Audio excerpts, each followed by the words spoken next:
Welcome to the Buy Box Experts podcast. We bring to light the unique opportunities brands face in today's e-commerce world. Hey, and welcome to the Buy Box Experts podcast. This is Eric Stopper. This episode is brought to you by Buy Box Experts. Buy Box Experts takes ambitious brands and makes them unbeatable. We've got a team of consultants that will identify key low-hanging fruit for some of your best-selling ASINs on Amazon. So, if you're an Amazon seller or vendor and you want to make more revenue, go to buyboxexperts.com, click on the free analysis button. It's completely free, no strings attached. We've got a limited time that we're going to be offering this, so go and take advantage of it as soon as you can. This episode is a part of a 10-part series we are doing with the geniuses at Kenshu. We thought it would be a good idea to bring together our collective knowledge in a way that was fun and educationally indispensable. Today, I'm joined by Kevin Weiss, VP of Client Success for e-commerce, and we're talking about hacking Amazon advertising, how brands and agencies are getting around Amazon's limitations. Kevin, welcome. Thanks so much, Eric. Good to be back. So a quick disclaimer from my side. I have mentioned on this podcast a dozen or so times that when somebody suggests a strategy to me, I have a listing that I try it on. All of if it's black, gray, white hat, flaming, devilish hat, doesn't matter. I try it out because I want to see. And I want to see if some of the claims that people are making are true. To date, that one hasn't been shut down, but in no way am I recommending that you do the same thing that I'm doing with your listings, because you do run the potential risk that Amazon will shut it down. So that's on the Buy Box Experts side. I can't speak for Kenshu though. Yeah. Well, we certainly get into some corner cases.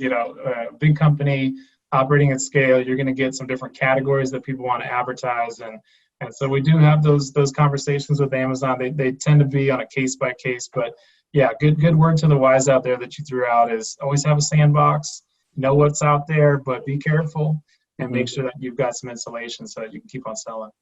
So let's get right to the meat of this.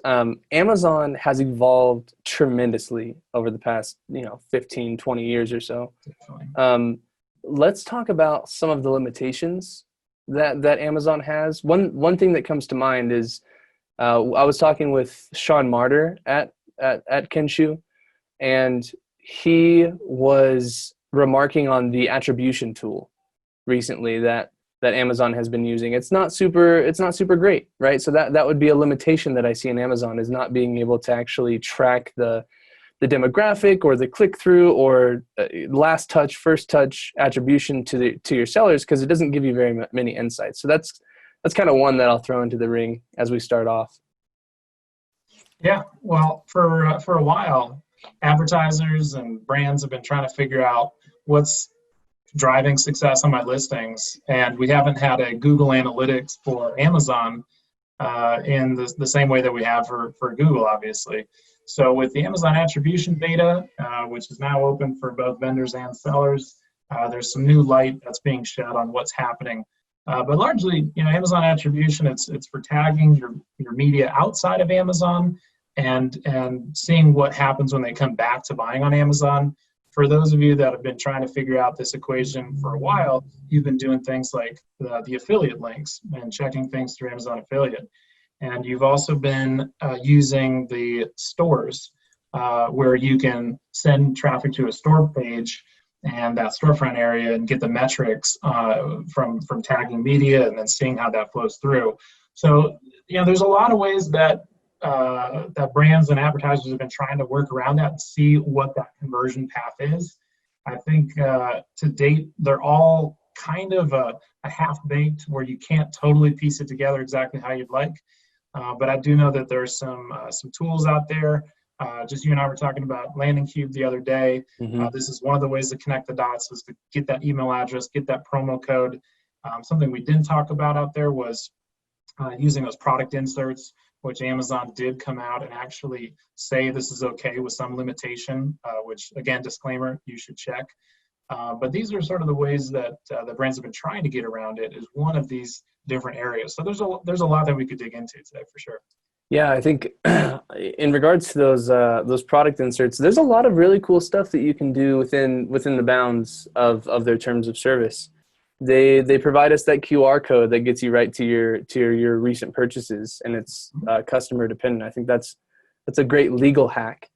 My cards for one of my brands say text the name of the brand to a number, and you'll get a free gift, or you'll be able to register your warranty. It kind of depends on what I want from that. But when they text me, I have their phone number, and that I can use that for demographic tracking through Facebook and Google. And so that's one that I have been waiting for Amazon to say something to me about it, right? Like, I've been really deliberate about not trying to hide it, and they still haven't said anything. I've pushed thousands of units through that, and so that's one thing that's helped me kind of track my own demographics, do my own outside targeting.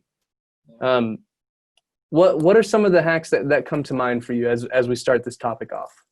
Yeah, well, so many. I think capturing that customer information, that's such a gray area. And it's because Amazon wants to own the customer, right? They're the customer obsession company that's number one trusted customer satisfaction brand in the United States for, what is it, like 9 years in a row or something. And they want to own that customer. Now, the brand, the advertiser, you want to own the customer too. And so you want to add value to them, like you said, like a free gift, or maybe like a warranty, some type of value add. Maybe it's like a recipe book, or it's some kind of additional instructions. You want to provide that value add, and the only way you can do that is by getting that customer information. So that is really, the best workaround if you're trying to connect the dots and see what's happening. Like, how does somebody show up on Amazon if I'm running a promotion? You want to get an email list that you can run, or you want to get some type of customer information that you can then plug in and build an audience around it, like you described. I mean, those are still the best ways today to get around this, but there are a growing number of different tools and approaches that brands are using to get that workaround and connect the dots. Ultimately, I don't think there's a perfect solution on driving traffic off Amazon to Amazon today, and I don't think there's a perfect solution for getting that window of attribution, but certainly the most innovative brands are using some combo of product inserts, attribution, sending traffic to stores, and just that test and learn mindset, which is so important in this space. So at the end of the day, right, like agility is going to help you hack Amazon the most, because they're changing so often that even if you find some golden nugget, it might be gone the next week. So you got to be agile. So buy box, that's like our whole thing, right?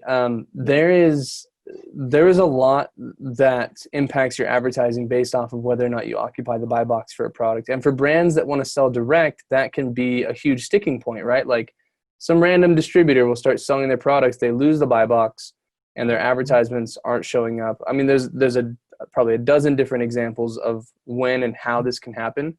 And Kevin, you were telling me a little bit about this strategy before we started the episode here. Can you kind of expound on that and give us the background? Yeah, definitely. Well, there's all kinds of different errors or problems that can throw wrenches into your advertising strategy. So, for example, you have an ASIN that you want to advertise, and you're going to spend a certain amount of budget on that. It's driving a lot of the sales that you're doing, and so it's really important for you that you can spend your advertising, like your sponsored ad campaigns, driving to that ASIN. But sometimes, right, you either lose the buy box, or Amazon will actually stop serving your ad due to one of a number of different ineligibility serving errors. Like, your ad will not serve because it's not in the buy box, or it won't serve. Like, if you're a vendor, you might see an error that says your ad has been paused due to profitability. And this can, again, really throw a wrench into your plans, and in many cases to the revenue that you're driving from these products. So one of the workarounds that we do is we take the same ASIN. If you have an error code that you've gotten, that your product ad has been paused due to profitability, we just take that ASIN and we add it to a new ad group or a new campaign for the same keywords, and we start running that new ad campaign. And you can instantly start getting served again. And you can play this tactic to keep the ads flowing. It takes a little bit of time for Amazon's algorithms to catch up and then pause that that next campaign down. So this is one of the workarounds. If you have gotten that error message that you've been paused due to profitability, you don't immediately have to go talk to a vendor manager or change your pricing or something like that. You can actually do that workaround.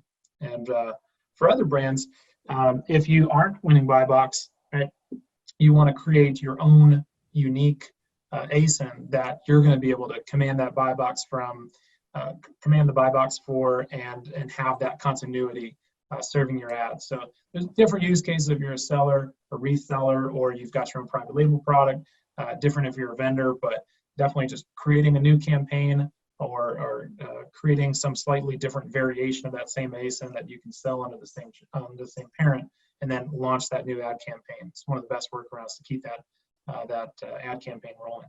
So you mentioned a few things, and I'm sure that there's folks who have paused, right, and are just going and fixing the issue right now. Because I mean, I've gotten those notifications. They're a bummer. Now, one of the limitations of Amazon, to me, is also a strength, right? The number of products that appear when you search for a keyword, and the similarities between those products, right? You search for, like, go and try this out. Search for lighters on Amazon, or even like electric lighters. They're all the same. They're all exactly the same, maybe slight color differences. One thing that I've heard about people doing, and I haven't done with my own accounts, is bundling your products together, but also bundling other brands' products with your products. Talk to me a little bit about that. What are your thoughts there? Yeah, well, there's no doubt that the way that you position your product relative to the competition can make a huge difference if you're using that main image properly. And if you're using some of the science of e-commerce, which is everybody wants the free gift, everybody wants the bonus item. I mean, you see it on the commercials.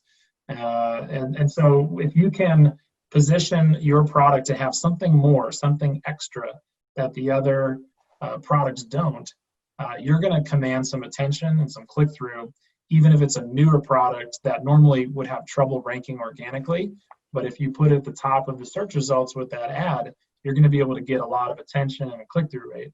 And in terms of how you bundle, whether you want to bundle your product with another one of your products or your product with another brand, there's going to be some limitation there.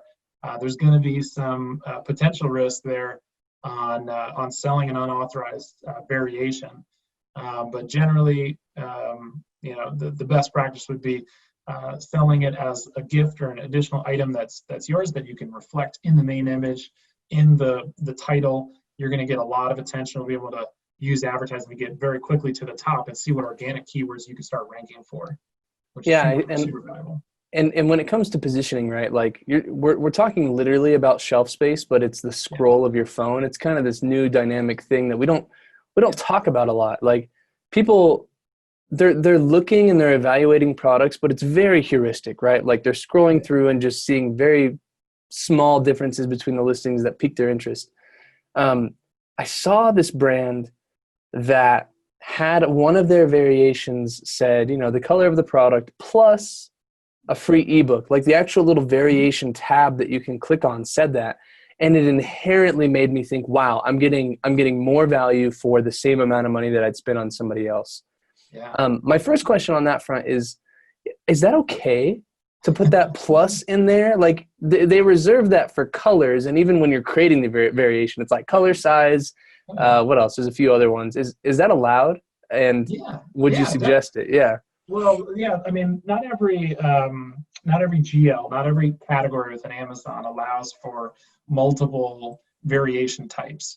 But if you are in a category that does allow for multiple variation types, you're probably familiar, or at least you should be familiar with how to use one of them to convey to the customer what you're offering and some type of better customer experience. So whoever had that, hopefully you're listening, whoever had that free ebook as like a color or style variation or size variation or something, good for you, because that's working the catalog. And a lot of other sellers and other brands, especially like larger brands, they just don't take advantage some of those loopholes. Like they're not going to take the time to go list in one category, get the variation types up, move it over to another category and get dual listed. They're not going to be thinking about those things. That they're generally just like doing things by the book. So you should definitely be using those different variation types and the naming convention of that to your full advantage.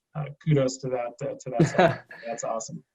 I think that also brings up an important concept, right? A lot of people think that the advertising hacks that you're going to apply have to do with just the bids or just the campaigns or the ad groups, the structure, the timing, all that kind of stuff, just exclusive to the advertising platform inside of Amazon. What a lot of people forget about is this shelf space idea, right? That you have to optimize how many people are interested in clicking on your listing. You got to do a good job. Your title has to have product market fit. Your image has to be more than, right, everybody else. Are there any other hacks in this kind of realm that you would suggest to the folks listening? Well, I mean, it's a good question. We're on the topic of like, how do you work around Amazon to get better performance of your ad campaigns? And that opens like the full list of things that you should be doing as either best practice or pushing the envelope in terms of getting the most compelling product to click on. In terms of workarounds for this stuff, I would have to say for advertisers that are not thinking about how their customers are interacting with their ads, like go search for the keywords that you're bidding on and look at the other products that show up in the search results.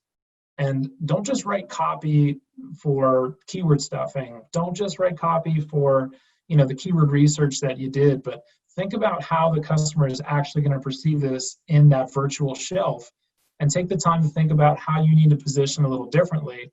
If you're not doing that and you're just hoping that you're going to capture it from some bidding algorithm or something, right? Then you're insane. Yeah. So it's like, it's so important to get those fundamentals right. And a lot of people just skip right past it because they think they can take care of all of it just with a really slick algorithm doing the bidding for them. Yeah, I mean, there's a reason that in all the shows you see like the two gas station owners like glaring at each other across the street and making price changes and adding, new snacks and stuff. Like, rip off and redesign, new ideas basically died with the internet. So like you might as well get inspiration from your competitors and put your best foot forward. Now I want to talk about something that is referred to as a conquest campaign by some folks, a Godfather campaign by others, a domination strategy. I've heard it called a bunch of different things, where you own the top sponsored brand spot, one of the first sponsored product spots, typically like the second, like middle of the page sponsored product spot, and the first one or two organic listings, right? Like you just totally just saturate people's minds. I'm sure you've heard about this. Talk to me a little bit about what you understand about these guys. Yeah. We call it conquesting for sure from my end of things, and it's an on-brand tactic that is very effective at capturing the intent to buy your competitor's product.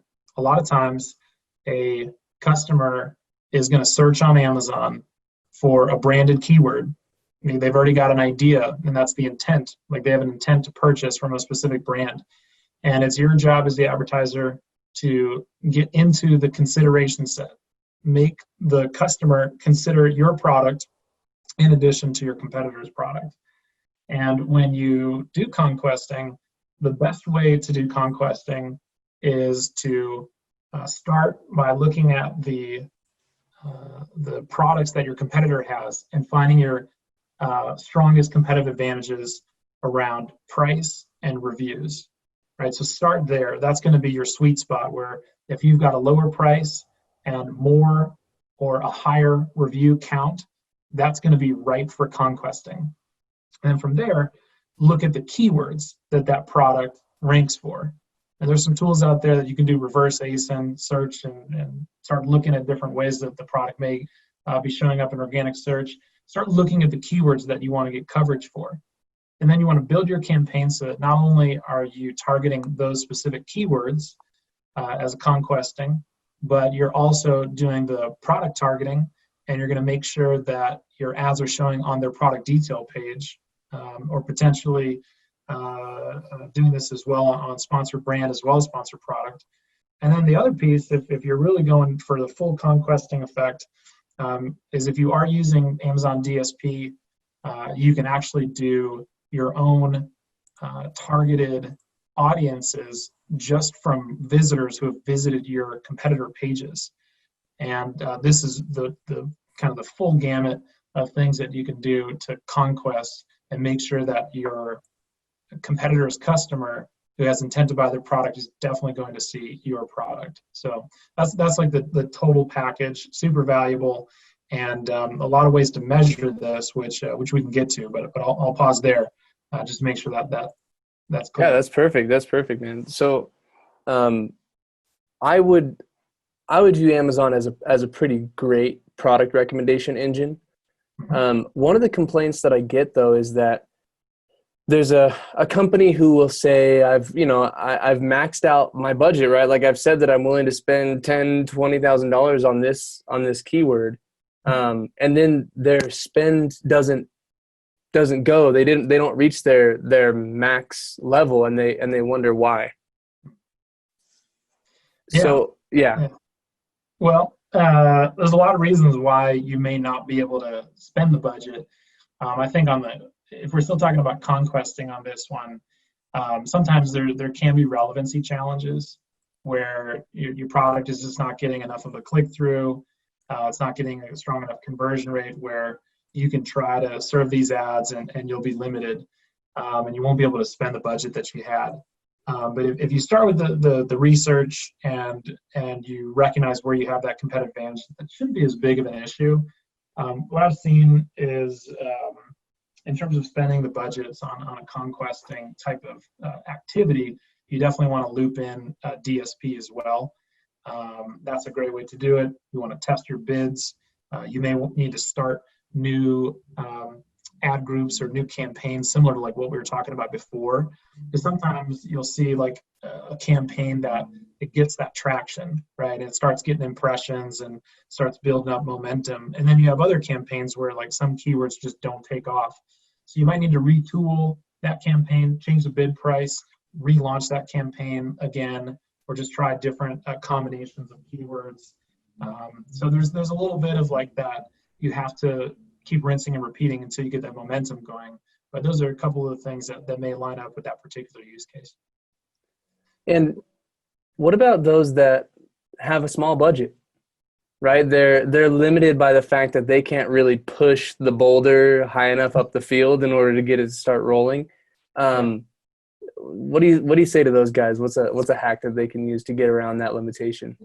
Well, you have to think about your advantages. I built this deck around a David versus Goliath type of webinar presentation and in-person presentation. And if you haven't read the book, Malcolm Gladwell, if you haven't really familiarized yourself with the story, go check it out. But basically, it starts with assessing your weaknesses, assessing your competitor's strengths, and assessing your strengths. And what you'll most often find is if you have a small budget, one of the things that you do have the advantage of is the focus and attention to that detail. Because while the big budget spenders out there are looking at the big picture and how am I doing in this channel, how am I doing relative to brick and mortar, how am I doing in my distribution channel, and all these other business challenges that larger players like the Goliaths have, you don't have some of those challenges. So your advantage is more often than not going to be your ability to focus and have attention and time. You can actually build a product specifically for the Amazon audience. And you can do very granular research to say, I crush the head-to-head on this particular competitor ASIN or set of ASINs. And, just have that focus and that attention to detail and recognize that maybe you don't have the money, but if you don't have the money, you probably have the time. And so that's what you need to lean in on, and go take them down. Go make them work for it.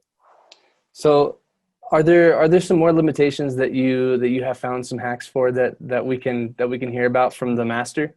Sure thing. Well, back in the day, I mean, one of the oldest hacks around advertising was signing up for Vendor Express Oh, that's and right. using it to get access to AMS. So for those of you who remember product display ads, not that long ago, but it used to only be available to vendors unless you use that hack, that workaround, where you would sign up for a Vendor Express account, you'd submit some really basic, in some cases, not too legitimate purchase order in to get access. Then you would use AMS to start running product display ads, and even use headline search ads, which was called back in the day before sponsored brands, right? So that was kind of like the OG hack for advertising for sellers.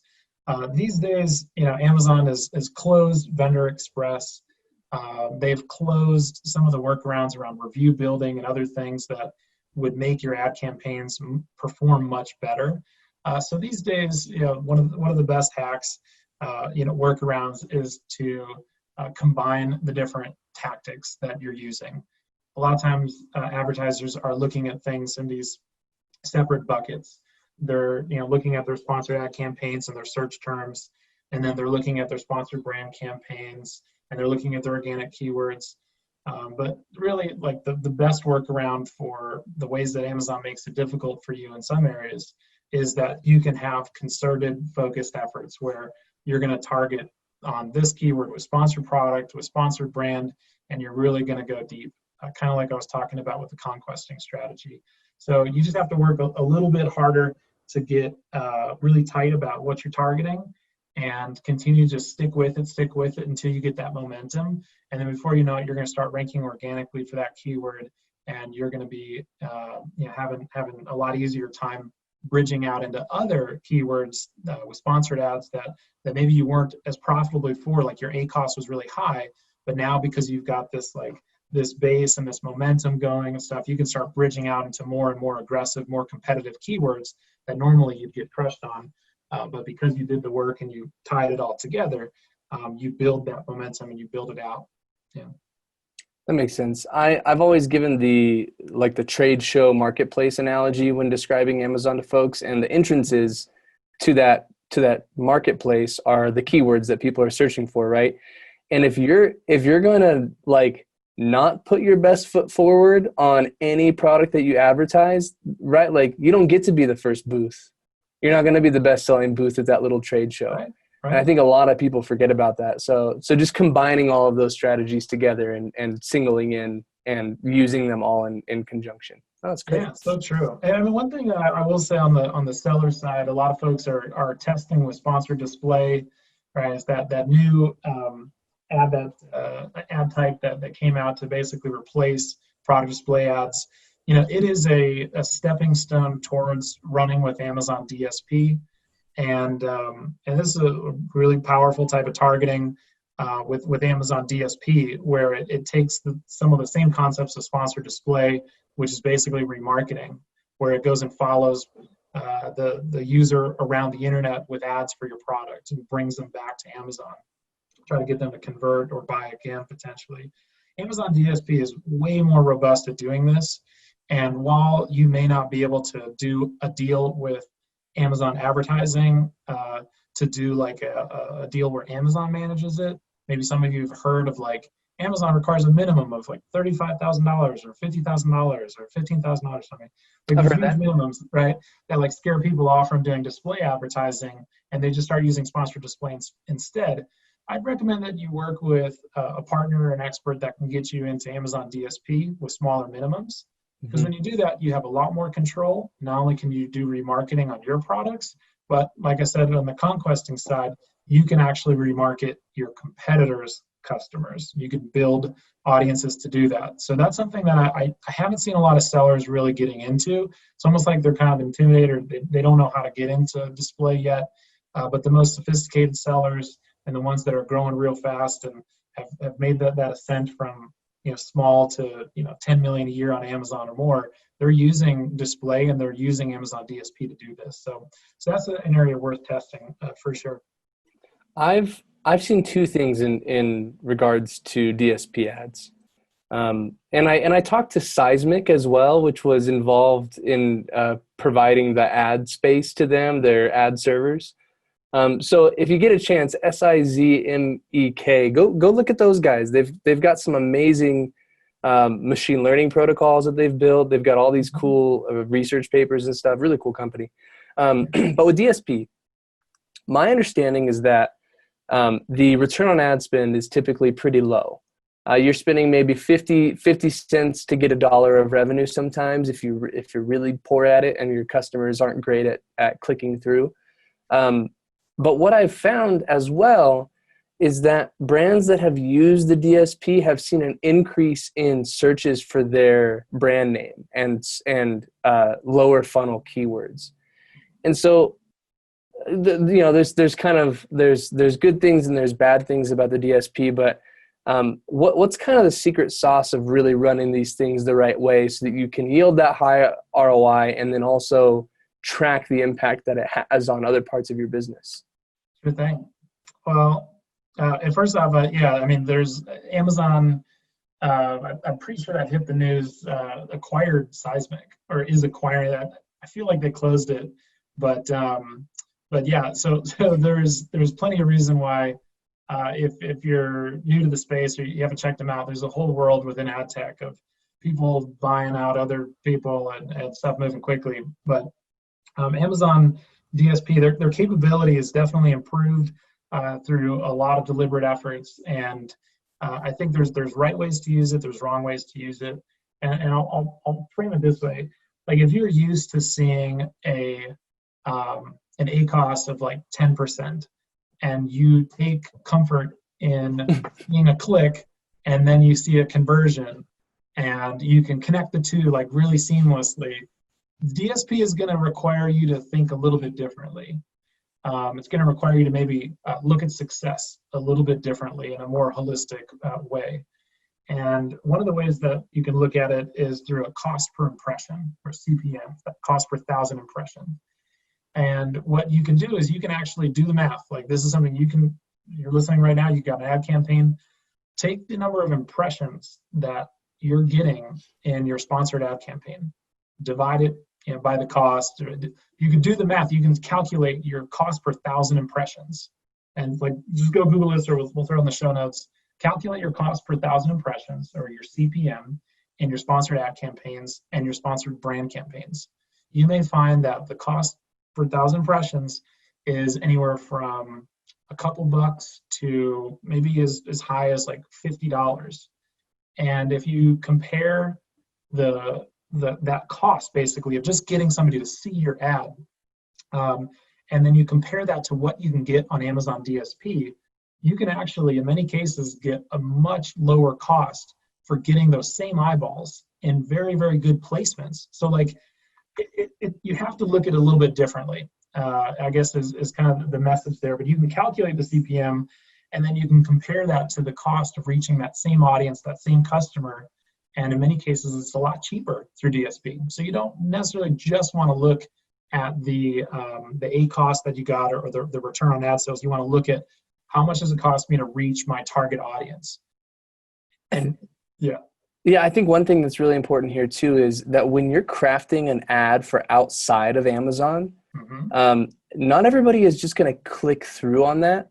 And so I would take the messaging inside of the ad, right? Like both the literal messaging, whatever words you put in there, and also the perceptual, kind of ways that someone would describe the product that you showed them, and make sure that you are ranking for the keywords that are relevant in your ad, right? That you have a sponsored brand and sponsored product campaign that are also advertising for the messaging inside of your DSP campaigns. Otherwise, right, like you're filling the top of a funnel that goes to your competitors. Yeah. You've generated leads, you've built a category, but you haven't built your brand. Make sure you've got things set up on both ends of that. Yeah, and I mean the part that dovetails from what you're saying, Eric, is most brands that I've seen advertise on the DSP, they don't actually put a whole lot of time and energy into the creative, which is like the ad. A lot of them, they do the easy button thing, which is called dynamic e-commerce ads. And it just takes all of the existing assets from the listing, which granted that can work. It's an easy button, and I've seen, $5, $10, $15, $30 return on ad sales from that. Mm-hmm. So really, really strong performance through the DSP, just doing those ads. But I've also seen a lot stronger performance when you start doing like banner ads, like static banner ads, where you create a specific ad in different ad sizes. So those normal ad formats that you get, and those have, in many cases, much better performance than the dynamic e-commerce ads. In other cases, I've seen like a dynamic ad, like a video ad or HTML5 ad, just absolutely crush the performance of a dynamic e-commerce ad or a static banner ad. So when you start reaching customers, just like you said, Eric, you do have to think about how the customer is going to see your ad, see your product.